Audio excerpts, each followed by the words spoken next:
52వ పాఠం అంతర్జాతీయ అంతరిక్ష సంస్థ నాసా శిఖరాగ్ర సమావేశం 2. మా ముత్తాతగారైన శ్రీనివాస చక్రవర్తి ఇతర సాహస రోహకుల బృందం శంబలా కోసం చేసిన యాత్ర ఇలా ముగిసింది.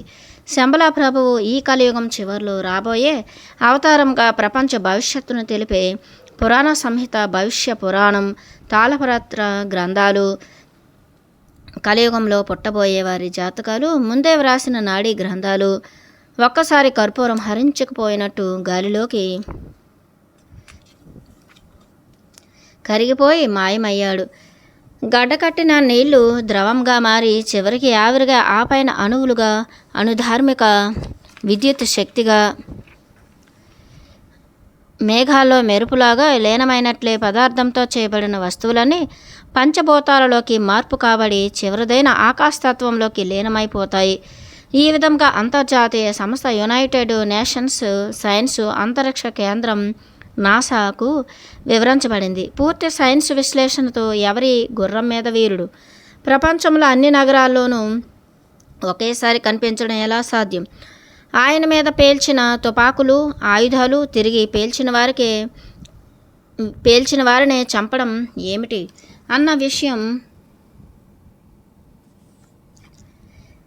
పూర్తి విశ్లేషణ కోసం నివేదికగా సమర్పించమని ఆదేశించి యునైటెడ్ నేషన్స్ సభ తాత్కాలికంగా వాయిదా పడింది. ఇలా ముగిసింది హిమాలయ పర్వతాల్లోనే నిగూఢ రహస్యాలను, ఆధ్యాత్మిక సత్యాలను కళ్ళతో స్వయంగా దర్శించాలన్న సాహస యాత్రికుల రిపోర్టు. ఇది ఎప్పుడో 1909లోనే బ్రిటిష్ గూఢచారి చార్లెస్ బెల్ రాసిన సీక్రెట్ రిపోర్టు 212 అన్న ఫైల్లో నిబద్ధం చేయబడి, సాహస బృందం ఫోటోతో పాటు ఫైల్లో సీల్ చేయబడి భూమిలో పాతివేయబడ్డది. నాకు ఇదెలా దొరికిందంటే, ఈ సాహసయాత్రలోని శ్రీనివాస చక్రవర్తి మనవడైన 2వ శ్రీనివాస చక్రవర్తికి తన పూర్వీకుల ఇంటి ప్రహారీ గోడను తవ్వి పునాదిని బాగు చేసుకోవాలని గోడ క్రింద తవ్వినప్పుడు బయటపడింది. ఈ విధంగా ఇప్పుడు జరుగుతున్న సంఘటనలు చాలా వరకు 1909లోనే 13వ దలైలామా గారి శంబలా భవిష్యాలులో రాయబడ్డ వింతలు ఈ సాహసయాత్రలో స్వయంగా చూసిన చార్లెస్ బెల్ రిపోర్టులో బయటపడడం జరిగింది. కాబట్టి తెల్లగుర్రం మీద వీరుడు మద్రాసులో నడి రోడ్డు మీద అకస్మాత్తుగా ప్రజల ముందు కనబడడంతో గతంలోని భవిష్యాలు ప్రస్తుతంలోని నిజ జీవితంలోని అనుభవాలుగా మారినప్పుడే అప్పటి సీక్రెట్ రిపోర్టు 212 పరిశీలించిన అంతర్జాతీయ సంస్థ యునైటెడ్ నేషన్స్ యొక్క సర్వసభ్య సమావేశంలో ఈ విషయాన్ని పరిశీలించినప్పుడు ప్రపంచం అంతా ఆశ్చర్యంలో మునిగి ఉక్కిరిబిక్కిరి కావటం జరిగింది. ఇంతకీ ఇదంతా గతం చరిత్ర. సరి మీరు ఈ సీక్రెట్ ఫైల్తో మా ముందర ప్రవేశపెట్టి మాకు అంతా విశ్లేషించి తెలియజెప్పారు. సరే, ఈ పరిస్థితిని మనం ఎలా ఎదుర్కోవటం అది చూడండి మహాశయ. ఓ పక్కన లెక్కలేనంతమంది పోలీస్ అధికారులు, మిలిటరీ సిబ్బంది, రక్షణ శాఖ వాళ్ళు ప్రయోగించిన తుపాకీలు, బాంబులు, లాఠీలు అన్నీ తిరిగి ప్రయోగించిన వారి మీద విరుచుకుపడుతున్నాయి. దానికి తోడు ఒకచోట కనిపించిన గుర్రం మీద వీరుడు రోజుకొక కొత్త ప్రదేశంలో అంచెలంచెలుగా హెచ్చవేసినట్టుగా కనిపిస్తున్నాడు. మీరేమో అది గుర్రం కాదు, ఒక ఎలక్ట్రానిక్ లేక అంతరిక్ష శక్తితో నడిచే యంత్రం అంటారు. మీ కమిటీలోని టిబెటన్ లామా యోగి సహాయకుడు అది భూమి మీద దిగిన బలమైన ఆధ్యాత్మిక శక్తి తరంగం అంటున్నారు. ఇది న్యూక్లియర్ శక్తి వంటి దేనికి లొంగని అంతరిక్ష శక్తి అంటున్నారు. ఏదైతేనేమి ఈ శక్తిని ఎదుర్కొనేదేలా అన్నారు. అంతర్జాతీయ కాన్ఫరెన్స్ బృందంలోని వివిధ దేశాల నేతలు ఏకకంఠంతో. హ్యారీ పొట్టర్ క్షణకాలం దీర్ఘాలోచనలో మునిగిపోయాడు. ఇంతలోనే తన మనస్సులోకి ఎవరో రహస్య సంకేతాలను పంపినట్టుగా తుల్లిపడి, అరే, ఇప్పుడే అందింది ఒక సందేశం. గుర్రం వీరుడు ఒక అంతరిక్ష న్యూక్లియర్ తరంగాలతో స్పందించే పరికరం అయితే దానికో టెలిగ్రాఫ్ వార్త వంటి ప్రశ్నను అందించి చూద్దాం ఏమవుతుందో. ఒకవేళ దాని నుంచి సమాధానం ఎలక్ట్రానిక్ పరికరాల తరంగాల వంటి సిగ్నల్స్ నుంచి సమాధానం రూపంగా లభిస్తే అది మన యంత్రాల డిస్ప్లే తెర మీద బొమ్మల రూపంలో కనిపించవచ్చు అంటూ గబగబా తన టేబుల్ ముందున్న ఎలక్ట్రానిక్స్ సూపర్ కంప్యూటర్ బటన్ నొక్కగానే టీవీ అద్దం వంటి తెర మీద నక్షత్రాల వంటి తరంగాలు చిటపటలాడి కనిపించటం, అవి క్రమంగా విచ్చుకుని టీవీ చిత్రాల్లాగా బొమ్మలుగా మారటం జరిగింది. ముందుగా పెద్ద అక్షరాలు ఇలా కనపడ్డాయి. భగవంతుని ఆఖరి హెచ్చరిక. అందరూ ఆసక్తిగా అటువైపే చూస్తున్నారు. ఆశ్చర్యం. స్క్రీన్ మీద ముందుగా నీలాకాశంలా కనిపించింది. దాని వెనుక నుంచి తెల్లటి నక్షత్రం వంటిది దూసుకువచ్చి పువ్వులా విచ్చుకుంది. అది చెరువులో రాయి వేస్తే తరంగాలు ఏర్పడ్డట్టుగా రింగులుగా అలలు ఏర్పడి పువ్వులా విచ్చుకొని తెల్లగుర్రం దీని మీద కూర్చున్న వీరుడు మళ్ళీ ఈ తెర మీద కనిపించారు. కరెంటు షాక్ కొట్టినట్టు అందరూ ఒక్కసారిగా తుల్లిపడ్డారు. అతడేదో మాట్లాడుతున్నట్టున్నాడు. సంకేతాలతో చదవండి అన్నారు. సభలోని శాస్త్రజ్ఞులు, దేశాధిపతులు ఏకకంఠంతో అతడు మానవజాతికి ఏదో సందేశమిస్తాడట అన్నాడు హ్యారీ. ఇది ప్రపంచంలోని అన్ని దేశాల కోసం అని తెలిసేట్టుగా అతని గుర్రం నుంచి అన్ని వైపులా వ్యాపించే కిరణాలు లాంటి బాణాల గుర్తులు భూగోళం మీద అన్ని దేశాలకు వంపులు తిరిగి చూపిస్తున్నాయి. అందరూ కుర్చీలలో ముందుకు జరిగి సీట్లలో నిఠారుగా కూర్చున్నారు. వెంటనే యునైటెడ్ నేషన్స్ సభలోని ప్రపంచ భాషలను తర్జుమా చేసే యంత్రాన్ని దానికి లింకు పెట్టగా అది కంఠంతో మాటలాగా వినిపించింది ఇలా: సందేశం. ప్రపంచ మానవాళికి, ఈ భూమి మీద మానవజాతికి సృష్టించిన భగవంతుడి నుండి సందేశం. ఈ భూమి మీద మానవ జాతిని సృష్టించిన భగవంతుడి నుండి సందేశం. భగవంతుడు అంటే ఈ భూగోళం మీద ఇప్పటికే అనేక మతాలు, అనేక జాతులు ఏర్పడి ఉన్నాయి కదా. అందుకని ఈ గ్రహం మీద ప్రాణికోటిని పెంచి పోషించిన తోటమాలి వంటి యజమాని నుండి నా నుంచి మీకు సందేశం వినండి. మీకు మేము ఆలోచన తరంగాలుగా అనుగ్రహించిన తెలివితేటల్ని సైన్స్గా మార్చుకుని మారణాయుధాలు, అణుశక్తి ఆయుధాలు తయారు చేసి ఇప్పటికే మిమ్మల్ని మీరే గంటల్లో నాశనం చేసుకోగల తెలివిని సంపాదించుకున్నారు. ఇది మా సంకల్పానికి విరుద్ధం. మీరే విజ్ఞానంతో మీ పిల్లలు, ఏ సహాయం లేని బీదవారు తిండి, నివాసం, బట్ట, ఆరోగ్యము అందరికీ సమకూర్చాలని ఈ విజ్ఞానం మేము మీకిచ్చాం. మీకున్న విజ్ఞానం మాకు లేక కాదు. మీ మారణాయుధాలు ఏమీ చేయలేవని, అంతకు మించిన శక్తి మీ కళ్ళ ముందే మీ సైన్స్కు అర్థమయ్యేలాగా చూపించాలని ఈ చిత్రాలను ప్రదర్శించాము. మీరు మానవజాతి అంతా ఒకటిగా ఏర్పడి ప్రపంచ ప్రభుత్వంగా ఏర్పడాలి. ఇది మొదటి సందేశం, ఆదేశం. ప్రపంచ ప్రభుత్వం. ఈ ప్రపంచ ప్రభుత్వంలో అన్ని దేశాలు, అందరి ప్రజలు సభ్యులు కావాలి సమాన హక్కులతో. ఇది 24 గంటలలోగా టెలికమ్యూనికేషన్ ద్వారా జరగాలి. దీనికి మీ అంగీకారం అంతర్జాతీయ సంస్థ శాసనం ద్వారా వెంటనే నాకు తెలియజేయాలి, మీ ఎలక్ట్రానిక్ సంకేతాల ద్వారా. అలా ఎందుకంటే మీ ప్రపంచంలోని మానవుల భాషలు లెక్కకు మీరినన్ని రకాలుగా ఉన్నాయి. అందుకే ఆలోచన తరంగాలుగా మార్చిన ఈ ఎలక్ట్రానిక్ సంకేతాలుగా నా సందేశాన్ని పంపిస్తున్నాను. పూర్తి వివరాలు మీ అంతర్జాతీయ భాషలో, ఒక లెటర్ మీ ఇంగ్లీష్లో పంపిస్తున్నాను అంటూ తెర మీద గుర్రం తటాలున పెరిగి తెర అంతా వ్యాపించింది.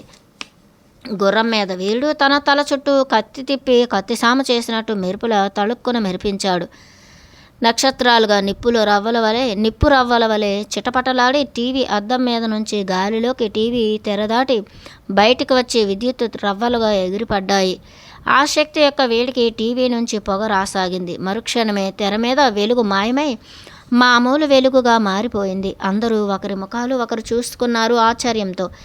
ఇంతలో ఒక పెద్ద కవరు వంటిది కాన్ఫరెన్స్ హాలు పైకప్పు నుండి మెరుపులా వెలిగి కెమెరా ఫ్లాష్ లాగా మెరిసి పొగ మంచులాగా దూది పింజలాగా వచ్చి కవరులాగా మారి కప్పు నుండి క్రింద పడింది టప్పమన్న చప్పుడుతో. ఏదో పడింది చూడండి అన్నారు అందరూ.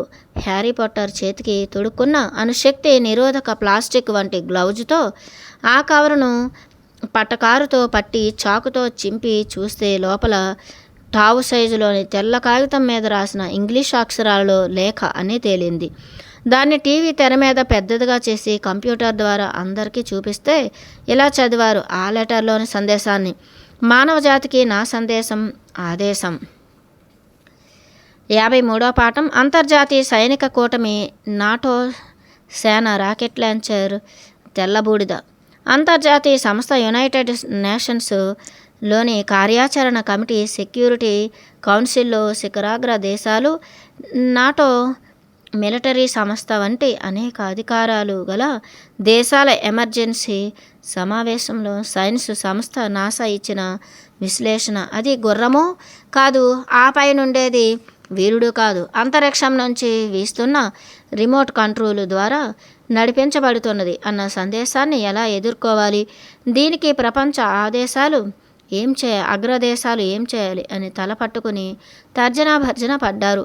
పక్కనే ఉన్న గూఢచారి విభాగం కాన్ఫరెన్స్ హాలులోకి గుమికూడారు.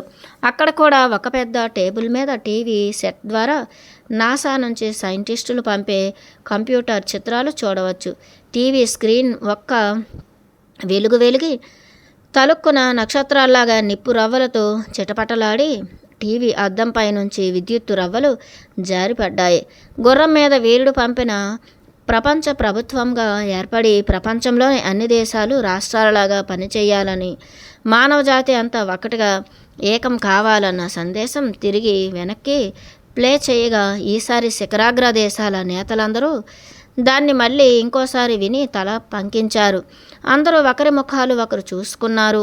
ఇంతలో యునైటెడ్ నేషన్స్ సంస్థ సర్వసేనాని లేచి సభకు సెల్యూట్ చేశాడు. నాదొక మిలిటరీ ప్లాన్, చెప్పండి త్వరగా, ఏం చేద్దాం సార్? అతను అలా టీవీ తెర మీద కనిపిస్తూ మనతో మాట్లాడుతుండగానే ఆ తెల్ల గుర్రాన్ని, వీరుడిని ఇక్కడ నుంచే మిలిటరీ ఆయుధాల రిమోట్ కంట్రోల్ ద్వారా మన అంతరిక్షంలో అంగారక గ్రహం మీదకి పంపే అణు విధ్వంసక రాకెట్ ద్వారా పేల్చివేద్దామా? మీ వద్ద నుంచి వెంటనే ఆదేశం కోరుతున్నాను. ఎస్, చెప్పున ఇప్పుడే మోహరించండి, యునైటెడ్ నేషన్స్ అధ్యక్షుడు ఆజ్ఞాపించే స్వరంతో అన్నాడు. అన్ని దేశాల నాయకులు దానికి అంగీకారం సూచించారు. నేనే వ్యక్తిగతంగా వెళ్తాను. మళ్ళీ మనం టెలికంప్యూటర్ ద్వారా ఈ విషయాన్ని సందేశంగా పంపించే గుర్రం మీద వీరుడు దాన్ని కనిపెట్టేయవచ్చు. అలా చేయకుండా నా మనస్సులోనే రహస్యంగా దాచుకుని ఇక్కడ నుంచి చల్లగా జారుకుంటాను. కాగల కార్యం ఇప్పుడే పూర్తి చేస్తాను అంటూ సర్వసేనాని లేచి మరొక్కసారి సభకు వందనంగా సెల్యూట్ చేసి గిరుక్కున వెనుతిరిగి క్షణంలో బయటికి పోయాడు. సంస్థలోని గోడ మీద పెద్ద జెండా మీద ఎర్రని చారలు నక్షత్రాలు గల నాటో, యునైటెడ్ నేషన్స్ జెండాలకు సెల్యూట్ చేసి మరీ వెళ్ళాడు. సభా హాలు తలుపులు మూసివేశారు. చీకట్లో టీవీ మీద కనబడుతున్నది. అందరూ ముందుకు ఆతురతతో వంగి మరీ చూస్తున్నారు. అప్పుడు టీవీ మీద కనిపించింది అంతర్జాతీయ సంస్థ యునైటెడ్ ప్రపంచ అణుధార్మిక బాంబుల యుద్ధభూమి. చెట్లు, పొదలు, మైదానం మధ్య నిటారుగా నిలబెట్టిన 70 అడుగుల అంతరిక్ష రాకెట్ నిలబడి ఉంది. అందరూ ఆసక్తిగా ఊపిరి బిగపట్టి చూస్తున్నారు. ఇంతలోకి రాకెట్ అడుగున అన్ని వైపుల నుంచి పొగలు మేఘాల్లా పైకి లేచాయి. ఉరుము వంటి పెద్ద శబ్దంతో రాకెట్ అంటుకుని అంతరిక్షంలోకి ఎగిరిపోయింది. దాని శక్తికి పేలుడికి భూమి దద్దరిల్లిపోయింది.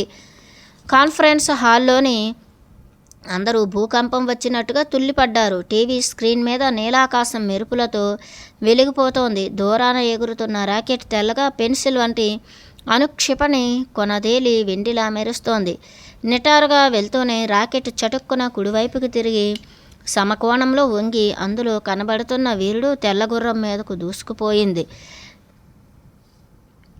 క్రింద నేల మీద పెద్ద పెద్ద ట్యాంకులు, సైనిక శకటాలు, యుద్ధ ఫిరంగులు, వాహనాలు వరుసలు తీరి మోహరించబడి రాకెట్ గమనాన్ని ఆసక్తిగా చూస్తున్నాయి. వాహనాల్లో నిలబడిన సైన్యాధిపతులు బైనాక్యులర్స్తో అంతరిక్షంలో ఎగురుతున్న రాకెట్ను వెలుగుతూ గుర్రం మీదకు, దాని మీద ఉన్న వీరుడి మీదకి దూసుకు వెళ్ళడం చూశారు.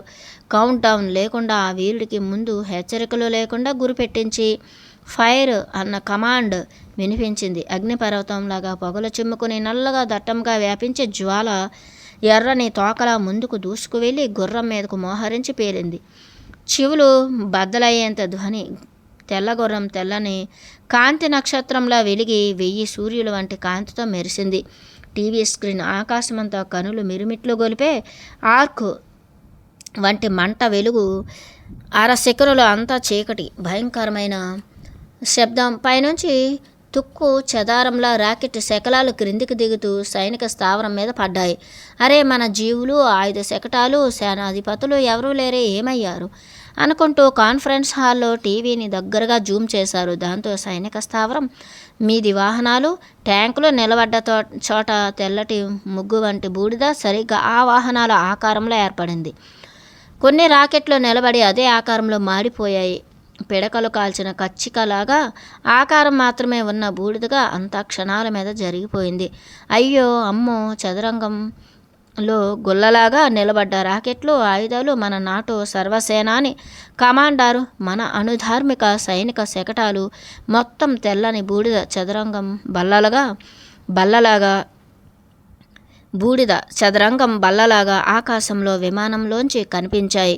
మరుక్షణమే టీవీ తెర మీద తెల్లగుర్రము, దానిమీద వీళ్ళు యథాప్రకారం కనిపించాయి.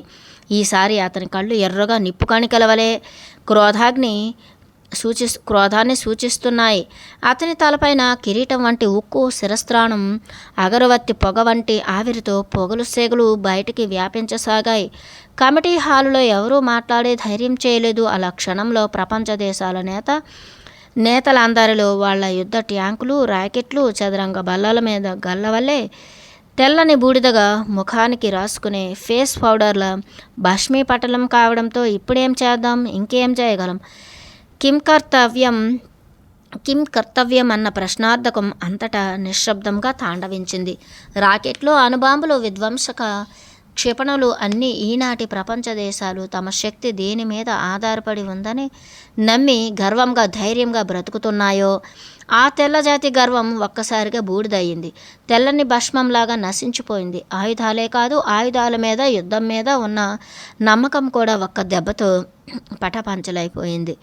దాంతో ఇప్పుడేక మనం దేన్ని నమ్మవచ్చు అన్న శేష ప్రశ్న మానవాళిని ఒక్కసారిగా భూకంపంలా కుదిపేసి ఇంకా దేనిని నమ్మాలి అన్న వెతుకులాట అన్వేషణతో మానవజాతి సందిగ్ధంలో పడింది. దానితో కలియుగం అనబడే ఆధునిక యూరోపియన్, అమెరికన్, ఆస్ట్రేలియన్ వంటి తెల్లజాతుల అధికారం ఒక్కసారిగా తుడిచిపెట్టుకుపోయింది. అంటే కలియుగపు సంస్కృతి అంతా గంగలో కలిసిపోయింది. కలియుగం అంటే ఏమిటో, ఇన్నాళ్ళు తమని చీకటిలాగా ఎలా మోసగించిందో ఆ చీకటి తొలిగాక కానీ తెలిసి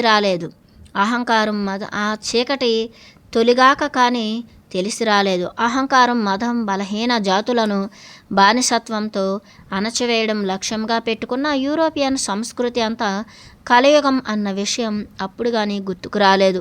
డబ్బు బలం, ఆయుధాల బలంతో విధ్వంసం చేయడానికి, మారణహోమం చేయడానికి, రక్తపాతాలతో భూమిని ఎర్రని వసంతంలా కలుషితం చేయగలమనే గర్వము, ఈ ఆయుధాలే ఈ మదానికి కారణం. తెల్లగుర్రం మీద అవతరించిన కల్కి భగవానుని అవతారం ఈ శంబలా ప్రభువు రూపంలో ఈ అధికార మతాలన్నింటినీ తుడిచివేసింది.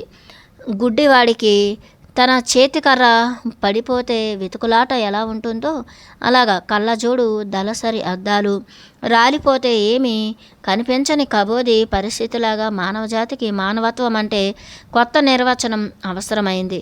పాత విలువైన ఆయుధాలు, రాకెట్లు, విమానాలు, డాలర్లు, అధికార మదం అన్నీ తుడిచిపెట్టుకుపోగా మానవత్వపు విలువలే ఇప్పుడు ఎంతో అవసరమయ్యాయి. అంతేకాదు చాలామంది అసలు మానవత్వపు విలువలు అంటే ఏమిటో మొట్టమొదటిసారిగా తెలుసుకోవలసిన అవసరాన్ని ప్రపంచ దేశాలు ఎదుర్కోవాల్సి వచ్చింది. ఇదే రెండు విలువల సంఘర్షణాభరితమైన యుగ సంధి.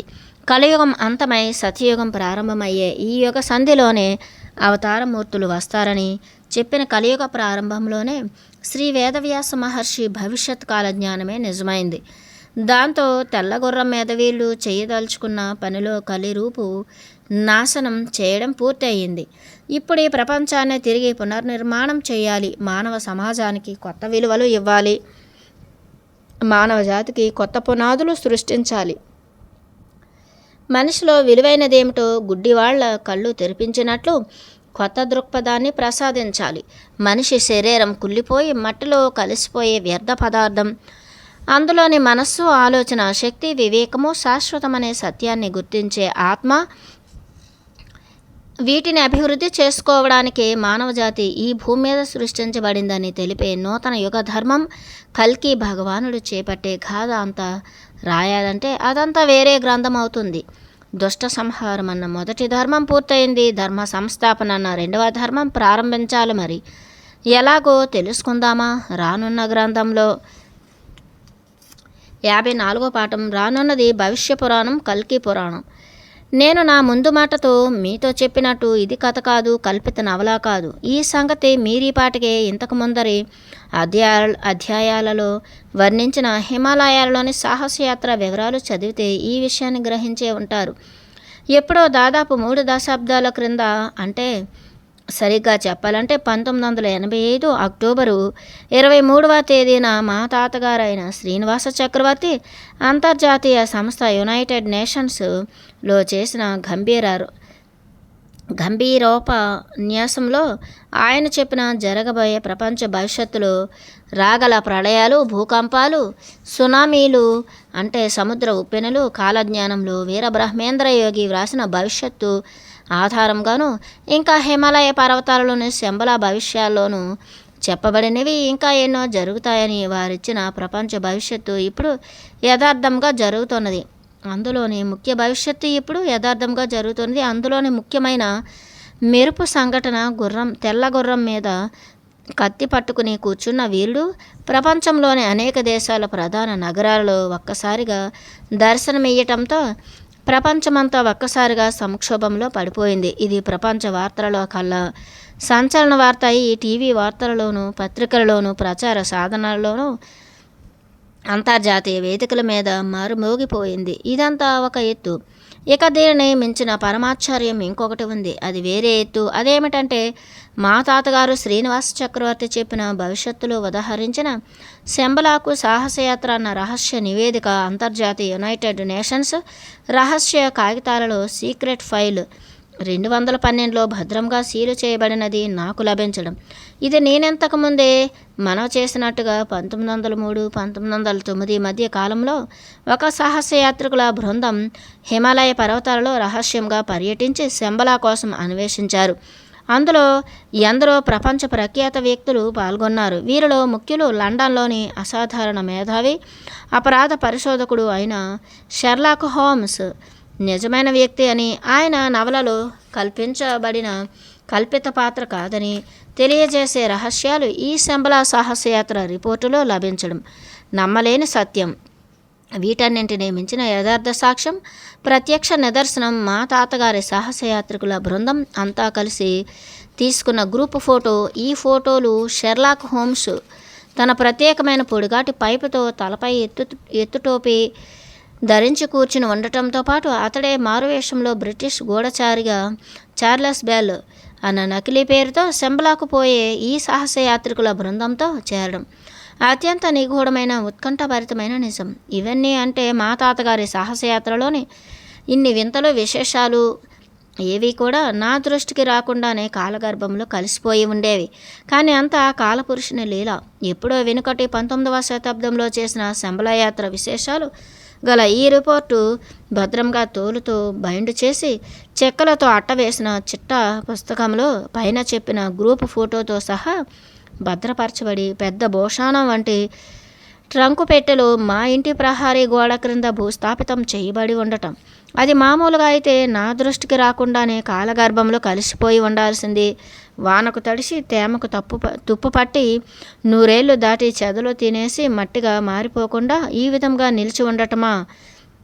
ఈ అన్నిటికన్నా ఆశ్చర్యం నాకు మా ఇంటి ప్రహరీ గోడని తవ్వించాలన్న సంకల్పం కలగడం నాకే ఊహకందని ఆశ్చర్యం. ఇది కేవలం నా మనస్సులోనే కలిగిన ఆలోచన అయి ఉండదని నాకు తోస్తోంది. మా తాతగారి సంకల్పం ఆ రిపోర్టులో భద్రపరచబడిన శంబలా రహస్యాలతో కలిసి ఒక ఆధ్యాత్మిక తరంగంలాగా వారి పేరు పెట్టుకున్న శ్రీనివాస చక్రవర్తిగా వారి మనవడినైనా నాకు గోడ క్రింద తవ్వాలనే సంకల్పాన్ని ప్రేరేపించేలా చేసిందని నా విశ్వాసం. లేకపోతే ఈ హిమాలయ పర్వతాలు, వాటి మధ్యన ఎక్కడో రహస్యంగా ఉన్న శంబల, ఆ శంబలాకు వెళ్ళే దారిలోని స్ఫటిక పర్వతము, మంచుతో గడ్డ కట్టుకున్న నది అడుగున సొరంగ మార్గంలో ప్రయాణం, ఆ పైన టిబెట్లోని దలైలామా పొఠాల కోట గోడలలో చిత్రించబడ్డ కల్కి భగవాన్ని చిత్రాలుగా భవిష్యాలు ఇవన్నీ చిత్రించబడి ఉండటం నాకు తెలిసే సావకాశమే లేకపోయేది. శంబలా గురించి, శంబలా ప్రభువు గురించి తెలిపే ఈ సాహసయాత్ర సీక్రెట్ రిపోర్టు మా గోడ క్రింద తవ్వినప్పుడు నాకు లభించి ఉండకపోతే ప్రపంచమంతటిని కుదిపేసిన తెల్లగుర్రం మీద కూర్చున్న కల్కి భగవానుడు ప్రచండ సంచలనం సృష్టించి అణుబాంబులకు, రాకెట్లకు అతీతమైన రుద్రశక్తితో ఆధునిక అణుబాంబులు, రాకెట్లను కూడా మార్చి తెల్లని బూడిదగా భస్మం చేసిన వింత ఇదంతా నాకెలా తెలిసి ఉండేది? ఇవన్నీ భగవత్ సంకల్పం లేకుండా జరుగుతాయా అన్నదే నా శ్రేష్ఠ ప్రశ్న. అంతకన్నా వింతలలోకెల్లా వింత నాకు దొరికిన శంబలాకు దారిని వర్ణించే ఈ రహస్య రిపోర్టు. దీన్ని రాత్రి పగలు విరామము లేకుండా చదివేశాను. ఒక్కొక్క పేజీ చదువుతూ ఉంటే నాలో ఉత్కంఠత పెరిగిపోసాగింది. శంబల ప్రభువుపై అణుబాంబుల రాకెట్లతో దాడి చేసిన అంతర్జాతీయ సంస్థ నాటో సైనిక దళం క్షణంలో తెల్లని బూడిదగా మాడి మసైపోవడం నన్ను ఆశ్చర్యపరిచింది. అంటే ఈనాటి అత్యాధునిక సైన్స్ కన్నా కొన్ని వేల రెట్లు శక్తివంతమైన అణుధార్మిక శక్తి కంటే అతీతమైన ప్రళయాగ్ని వంటి శక్తి ఒక తెల్లని గుర్రం రూపంలో ఆకాశంలో కనిపించింది. ఇది ఎన్నిసార్లు తలుచుకున్న ఆశ్చర్యంపరిచే వింతలకు వింత పరమాశ్చర్యం. ఇంతకీ నేను ఈ శంబలాకు రహస్య సాహసయాత్రలోని వింతలను తెలిపే కాలజ్ఞాన భవిష్యత్తును, రహస్యాలను ఇలా మీకందరికీ పుస్తకం రూపంలో ఎందుకు అందిస్తున్నానో ఇంతవరకు చెప్పలేదు కదూ. దానికి కారణం ఒక్కటే. అనేక చోట్ల కల్కి భగవానుని పేరు మా తాతగారైన శ్రీనివాస చక్రవర్తి అనబడే వేదవ్యాస గారు రాసిన గ్రంథం 1999 కలియుగాంతం చదివి తెలుసుకున్నవారు దీనిని తేలికగా డబ్బు చేసుకునే దుష్ట సంకల్పంతో మేమే కల్కి భగవానులం అంటూ ప్రచారం చేసుకునే ప్రమాదం ఉన్నది. ఈ కలియుగం చివరి భాగంలో రానున్న సత్యయుగం లోపల జరిగే కాలం యుగ సంధి. అంటే 2 యుగాల మధ్య సంధి. రాత్రి పగలు కలిసే సంధ్యాకాలం వంటిది.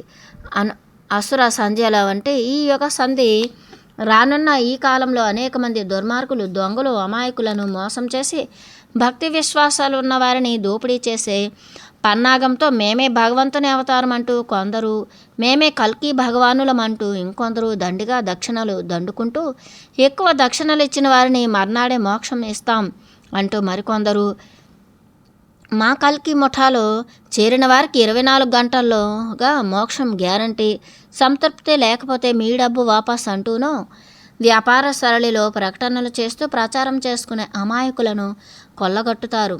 అలాంటి దొంగ వెధవలకు అసలు శంబల అంటే ఏమిటో, కనీసం అది ఏ దిక్కున ఉందో కూడా తెలియని జంతు దశలో బ్రతికే మానవ మృగాలు, అలాంటి వాళ్ళు చెలరేగిపోయే కాలం ఇది. అసలు శంబల హిమాలయ పర్వతాల్లో ఉన్నదని కూడా తెలియని వాళ్ళు ఈ సమాజంలో ఎక్కువ మంది ఉన్నారు. అలాంటి నిజాయితీ పరులకు, నిజమైన భక్తులకు శంబల గురించి, స్ఫటిక పర్వతం గురించి, దానిని ఆనుకొని ప్రవహించే గంగా నదికి పుట్టుక స్థానమైన గౌముఖ్ కొండం గురించి కనీసం అక్షరాలు కూడా తెలియవు.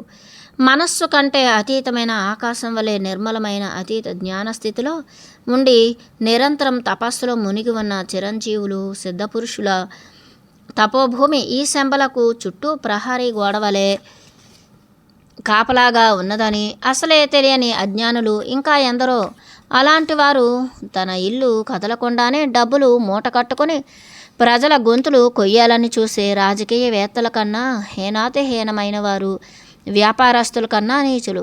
అలాంటి వారి బారిన మంచివారు పడకుండా నిజమైన భక్తి, విశ్వాసము, నిర్మలమైన జీవితం గడిపే ఇలాంటి వారి కోసం మన ప్రాచీన మహర్షుల వేద సంస్కృతి అంటే గౌరవము, శ్రద్ధ, భక్తి కలవారి కోసము ఈ కలియుగ ప్రారంభంలోనే వ్యాస మహర్షి రాబోయే భవిష్యత్తును గురించిన పురాణం ఒకటి రాశాడు.